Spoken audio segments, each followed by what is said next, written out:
Hello guys, welcome back to Audible Odyssey.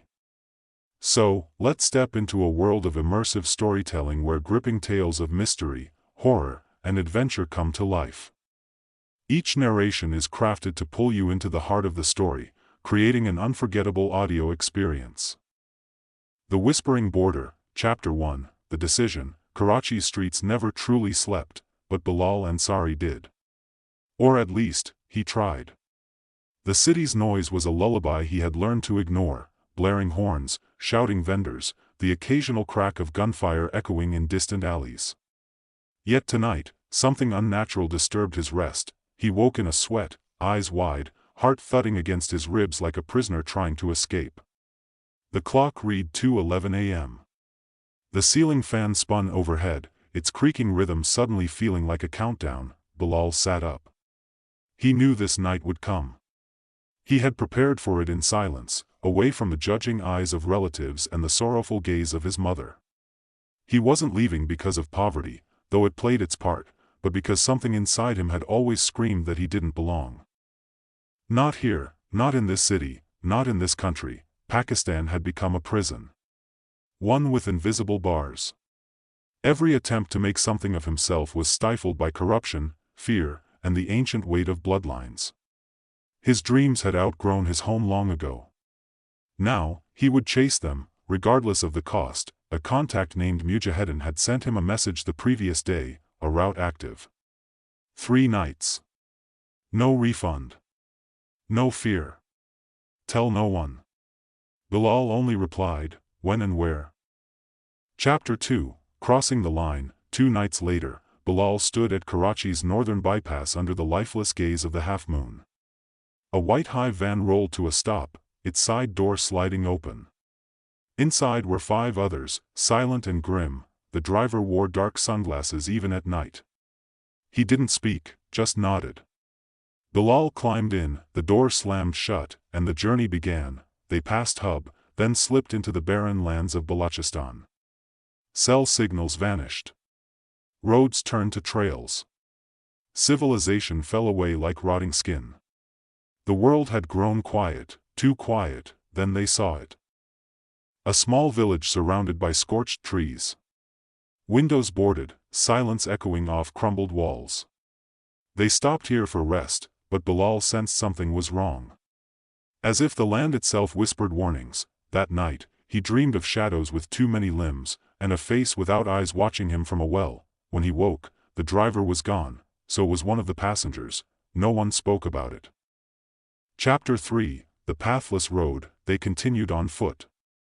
Mujahedin, a grizzled smuggler with a prayer bead in one hand and a pistol in the other, led the way. This road is older than any of us, he muttered. It used to be a caravan path, centuries ago.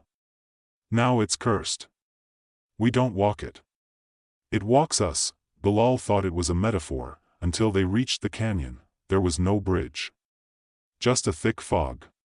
Yet Mujahedin walked forward, and disappeared into it. One by one, the group followed. Bilal hesitated. He heard whispering in the mist, voices speaking Urdu, Arabic, even tongues he couldn't recognize. He stepped forward, the world bent, his memories twisted, he forgot his mother's face. Chapter 4, The Lost City. They emerged in a place that wasn't on any map. An abandoned settlement of sandstone towers and bone-white minarets, half buried in desert dunes. At the center stood a black stone gate, cracked and bleeding a tar-like substance. Mujahedin turned to the group. This city, Wadi al-Maut, was once a haven for exiles. Then something found them. Now, we pass through it. Do not look at the statues. Do not speak to the children. And if you hear your name, run. They walked. Bilal saw figures watching from broken windows. Some wept. Others smiled with mouths that stretched too wide. A child ran up to him, giggling. Bilal Ansari, she whispered, her voice like crushed glass. You don't belong anywhere. Come see your real home. He ran.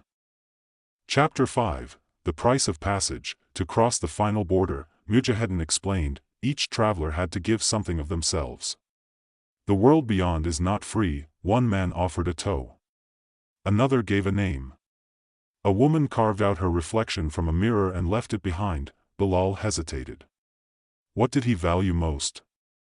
He thought of his mother. Her tea. Her lullabies. Her silence when he packed to leave. He whispered, I give up my past, something unseen accepted. He felt a tear from him. When he looked behind, he no longer remembered where he was. Chapter 6, The Other Side. They crossed into a place called Nakra, not the UAE, not Earth, not Hell. A borderland between the worlds. A place for those who try to escape. It looked like Dubai at night, towers, lights, glittering sand. But there were no people, only reflections. Reflections of who they could have been. Reflections that followed them. Mocked them. Reached out from mirrors. Mujahedin stayed behind. This is where I end. You go. Beyond that ridge, you'll find your door. Bilal walked alone. The stars blinked out above him, one by one. At the ridge, he found a rusted gate. It opened into a city. New York? London? Istanbul? He didn't know. He walked in. Epilogue. The man who forgot home. Years later, in a foreign cafe, Bilal Ansari worked as a dishwasher. He had a different name now. A different passport. A different face. He often had dreams of heat, sand, and black gates, and always a child's voice whispering, you don't belong anywhere. One day, he saw a man outside the cafe. Dark glasses. Silent, their eyes met. Bilal dropped the dish he was holding. The man nodded once. The door opened again, and Bilal remembered what he had forgotten. You can leave the country, but the country never leaves you, and some borders should never be crossed. The END. Guys, the video has ended now. If you like our stories and want to see more videos like this, please subscribe to Audible Odyssey channel and do all these things. Like, comment, share, and subscribe. Enjoy horror and adventure stories like this.